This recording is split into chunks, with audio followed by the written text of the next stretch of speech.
স্বাধীনতা দিবসে পতাকা কিনবেন না যদি না রাখতে পারেন সম্মান। আমি আপনাদের চোল সাম্রাজ্যের একটি ঘটনা বলছি, শুনুন।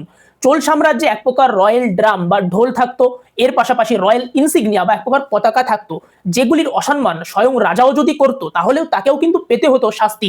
এবং কোনো সাধারণ লোক কিংবা অন্য কোনো সেনাকর্তা যদি এই ঢোলকে স্পর্শও করতো বা অসম্মানও করতো, তাদেরকে কিন্তু দেয়া হতো এক প্রকার মৃত্যুদণ্ড। এবং রামায়ণ মহাভারতেও যদি দেখেন, সেখানে কিন্তু দেখানো হয়েছে যে রাষ্ট্রধ্বজ তার কত গুরুত্ব, সেটির গুরুত্ব রাজার থেকেও অধিক ছিল। এবং বর্তমান ভারতে স্বাধীনতা দিবস তো চলে যায়, তারপরে তো পতাকার ছড়াছড়ি, এখানে সেখানে নালার মাঝখানে গাছে ঝুলছে, কেউ হয়তো একটি পতাকা টানিয়ে রেখে দিয়েছে 10 দিন ধরে। পতাকা রোদ্দুর লেগে গেরুয়া সাদা সবুজের থেকে পুরো গ্রে হয়ে গেছে, কালার ফেড হয়ে গেছে, কিন্তু তার সত্ত্বেও কিন্তু পতাকাটিকে নামানো হচ্ছে না।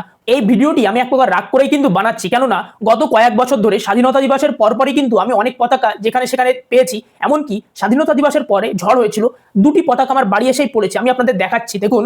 আমি আমার ড্রয়ারে গুছিয়ে রেখে দিয়েছি, কারণ আমি নিজেও জানি না এই পতাকাটা আমি কি করব, ফেলেও তো দেওয়া যাচ্ছে না, কিংবা এটি কিভাবে আমি মানে সংরক্ষণ করব।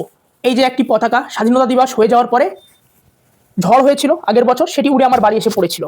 এই একটি আরেকটা পতাকা, যেটি কালার কতটা ফেড হয়ে গেছে দেখুন, অনেক বড় কাপড়ের পতাকা।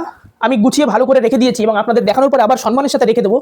এইভাবে যদি এরকম পতাকা উড়ে এখানে সেখানে পড়ে যায় কিংবা মানে বেঁধে থাকে, দেখতে কতটা খারাপ লাগে।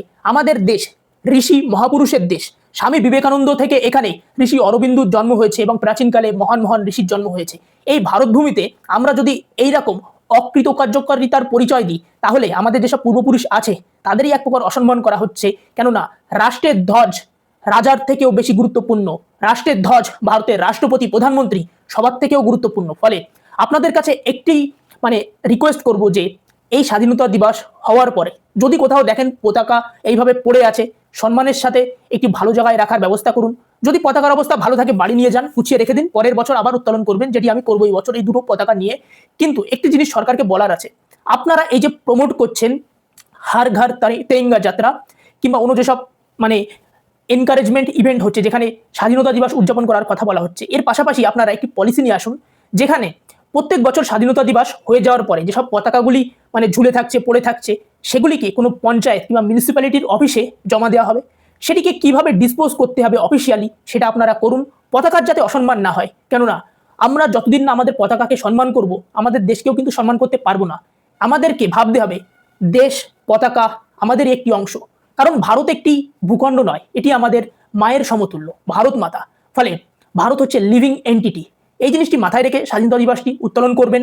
আশা করি আপনাদের ভিডিওটি ভালো লেগেছে।